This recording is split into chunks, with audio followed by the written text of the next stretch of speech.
She's pregnant, so let's divorce. You handle my parents' care. After 3 years of cheating, he plans to remarry that woman. I was utterly astounded by his selfishness. Huh? Well, whatever. I had been preparing to shock him. So, just as he said, I promptly filed for divorce. And then, 3 days later, I received a staggering 100 missed calls from him. 12 years ago, at 33, I, Taylor, married Matthew, then 38. I ended up living with my in-laws, but they were very kind, and I felt comfortable there with no problems at all. So at that point, I truly believed in a happy marriage. Starting a part-time office job to help financially, my husband was initially supportive. But I earn enough, so you can quit whenever. But relying solely on you isn't fair. Then let's travel abroad someday, just the two of us. I thought marrying him was the best decision. Perhaps that blinded me to his true nature. The nightmare began 5 years ago when I turned 40. My in-laws, on a tour bus to see cherry blossoms, got into an accident, leaving them both bedridden with broken legs. To my shock, Matthew added insult to injury. You handle my parents' care. His cold words shattered my belief in him. It's okay to care for your parents, but let's share the responsibility. I wanted a discussion until we agreed, but he wouldn't listen.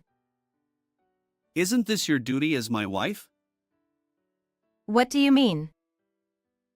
I work outside. You manage the house and care for my parents. That's the division of labor. Matthew held traditional views. Women should obey men, and any disagreement from a woman was impudent. But I work too. Let's cooperate while both working. Then quit your job. The money you make is insignificant compared to mine. What? His disregard for my work infuriated me. Part-time work hardly contributes. It's negligible for our finances.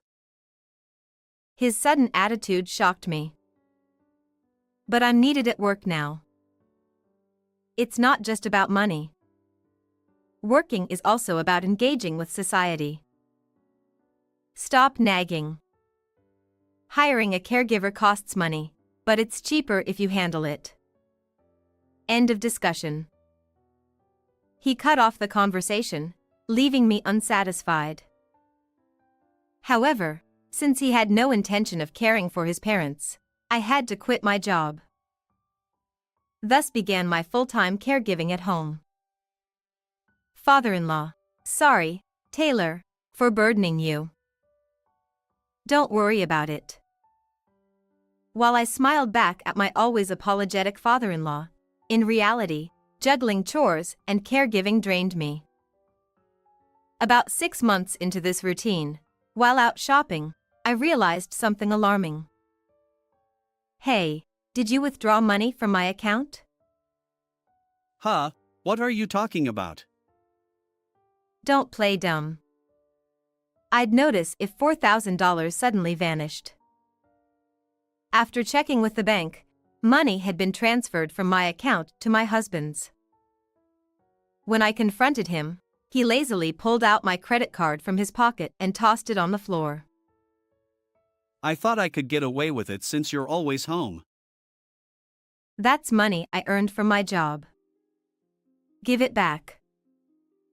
Suddenly, my right cheek felt a dull ache with a sharp sound. It took me about 3 seconds to realize my husband had slapped me. Shut up. You're too noisy for a woman. Don't sass me. With furrowed brows, he yelled, ignoring me, and stomped back into the room, leaving me bewildered. This can't go on. But discussing it is futile. What should I do?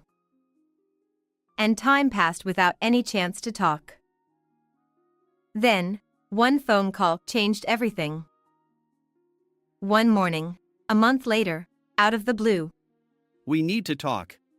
calling me to the living room, my husband handed me some papers. He was holding a divorce form. She's pregnant, so let's divorce. You handle my parents' care. He said it as if it were obvious, with a casual tone. His part of the divorce papers was already filled out. What? What do you mean? I was red-faced with shock and anger, while he smirked at me. Well, living with an old hag like you is no match for a young, fresh girlfriend. That's awful. Besides, it's your parents who need care. But he insisted I handle it all. But I'll let you live in this house for free. Realizing it was futile to argue with his delusions, I sighed. Well, whatever. I took the pen and filled out my section, deciding to keep the divorce papers. Glad the talk went smoothly. I'll be away on a business trip for 3 days. He left cheerfully through the front door. I watched him leave in disbelief. He didn't hear a thing, did he? Well, that works for me. I shrugged and began preparing to shock him and promptly filed for divorce that day. And oh, more missed calls. I frowned as I checked my phone. There were a staggering 100 voicemails from Matthew. Listening to them, they were all about where are you, and can't get into the house, and call me when you hear this. This situation continued for several more days. If he keeps bombarding me with voicemails like this, it's too annoying. I don't want to be harassed anymore. It's time to put an end to this. I called my ex-husband and arranged to meet at a cafe. By then, I had already decided to confront him. When he arrived at the cafe, he looked a bit down compared to before. I'm glad we could meet. I stayed in a cheap hotel, so the bed was tiny. Despite his excuses, I said coldly, "Let's get straight to the point." I couldn't get into the house because the key didn't work. And it seemed empty, despite calling out multiple times. What's going on? That's because my parents have moved. And we sold that house. He seemed puzzled by my words. Can you explain that? My parents decided to move to a luxury assisted living apartment. They felt guilty about burdening me. My in-laws and I had discussed and arranged their move months ago. You were supposed to know about it too. Huh? Really? Likely, with his head full of his lover every day, he probably didn't pay attention to us at all. You didn't listen to anything, did you? Pathetic. Moreover, my in-laws were furious about his affair and supported our divorce. So, the day after I filed for divorce, they had already completed their move to the apartment. Furthermore, we sold the house under his father's name and changed the locks at the realtors, so it's natural he can't enter the house. But I didn't agree to this. You can't decide on your own. The final decision was made by your parents, not me. He couldn't say anything and sullenly drank his iced coffee. I decided to add insult to injury for him. So, how was your trip to your lover's house? I chuckled, and he began trembling. How did you know about that? Yes, despite insisting it was a 3-day trip, I was well aware he had been spending time at his lover's house. So, even when he returned home but couldn't get in, I secretly watched from afar as he panicked and circled the house. Then you could have contacted me earlier. My parents don't have cell phones. Even if the desperate Matthew wanted to contact me, he wouldn't have known the phone number of the new apartment where my in-laws were. So, he ended up leaving me 100 voicemails on my phone. It's because of you that I had to endure those uncomfortable beds in the cheap hotel. Despite the current situation, he continued to act tough, shaking the cafe table with his commanding tone.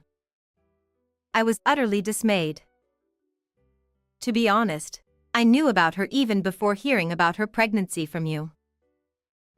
My words left him dumbfounded, mouth agape in utter stupidity.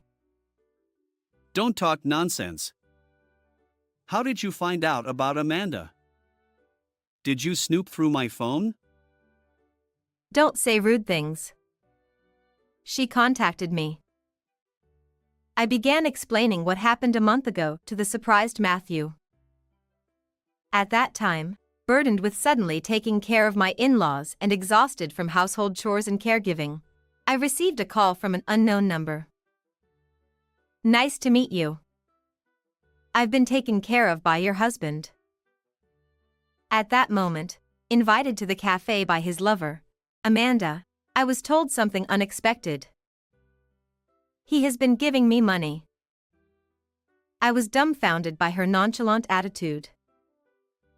But gradually, I became infuriated, thinking that if not for this woman stealing my husband, we might have continued a happy life, and I couldn't bear it. Oh, are you angry with me? But seriously, do you think you could have been happy with a man like him? At that moment, she peered into my face, and somehow, her words seemed oddly convincing to me. I hate men who look down on women like him. I mean, he probably told you to shut up and raised his hand, right? As she spoke as if she had witnessed it all, I involuntarily nodded. Yeah. Men like him are predictable. She grinned. Anyway, I'm only 25. It's disgusting for a 50-year-old man to chase after a girl like me. Even if it wasn't me, wouldn't you think he'd cheat eventually? She had a knack for spotting men who looked down on women, and tricking money out of them was her hobby and purpose in life, she said. I was astonished by her tastelessness, but Amanda seemed even more delighted as she continued. Also, I wanted to see the face of that idiot's man's wife. For a moment, I felt the urge to punch her, but then I had a sudden idea. And, would you like to join forces with me? I proposed to her. That's a lie. Amanda would never betray me. Matthew believed it, but the story of her pregnancy is also a lie. I planned it all. Huh? Then, as expected, I brought up the divorce with you. It worked out perfectly. Pale and staring into space, the stunned him muttered repeatedly. This can't be true. Well, then, why don't you ask her yourself? No, I'd rather not. I pointed to his phone on the table, but since he didn't reach for it, I decided to call Amanda instead. Then, the automated voice said, "This phone is currently not in use. She stopped answering your calls and wasn't at home anymore, right? So, you were moving around in cheap hotels?" Tears in his eyes, yet he still couldn't let go of his lover. Surely Amanda must have some reason. Just then, his phone beeped. Oh. A message is here.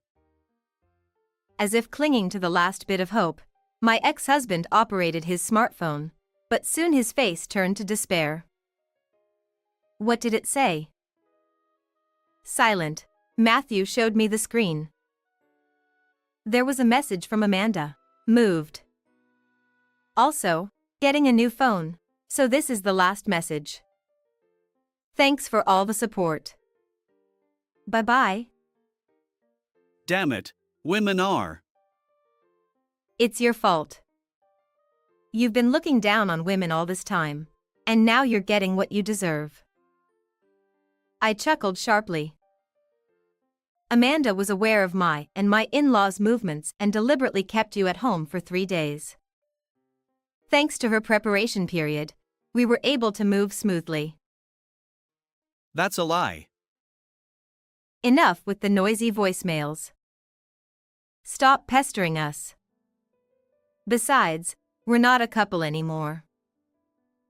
As I got up, he suddenly apologized. I'm sorry. Please. Give me another chance. Yeah, right. Your parents were furious too. If we don't reconcile, you'll have nothing left. Indeed, he had lost his money, his home, and even his family. Amanda had already informed the company about their affair, so his actions would likely cause problems at work. Please forgive me. I won't do it again. With his pride shattered, he kept bowing and crying. Of course, I wouldn't forgive him for that. A scumbag who cheats with younger women? I refuse. I've already filed for divorce, and we're no longer connected. Don't ever contact me again. Got it? As he remained silent, I delivered the final blow. Oh, and I'll be taking alimony. For every slap you gave me, for forcing me to quit my job to take care of your parents, and of course, for your infidelity. This is too much. Pushing away his crying figure with my foot, I paid only for my portion and left the cafe. Afterward, I blocked his calls and returned to my parents' home, found a new apartment, and received $30,000 in alimony from the divorce. My ex-husband, now penniless, took on multiple jobs to pay off his debts. Eventually, I contacted Amanda, who was overjoyed. But when I mentioned, I'll be collecting alimony, she became furious. Still, I hired a lawyer, collected from her, and even reclaimed the $4,000 Matthew had withdrawn from my account. Finally, I had some free time to myself. Now, I plan to pursue what I've always wanted to do. First, I'm off to fulfill my dream in England next week. I'll enjoy it to the fullest. How was this story? Please subscribe to the channel. Well then, let's meet in the next video.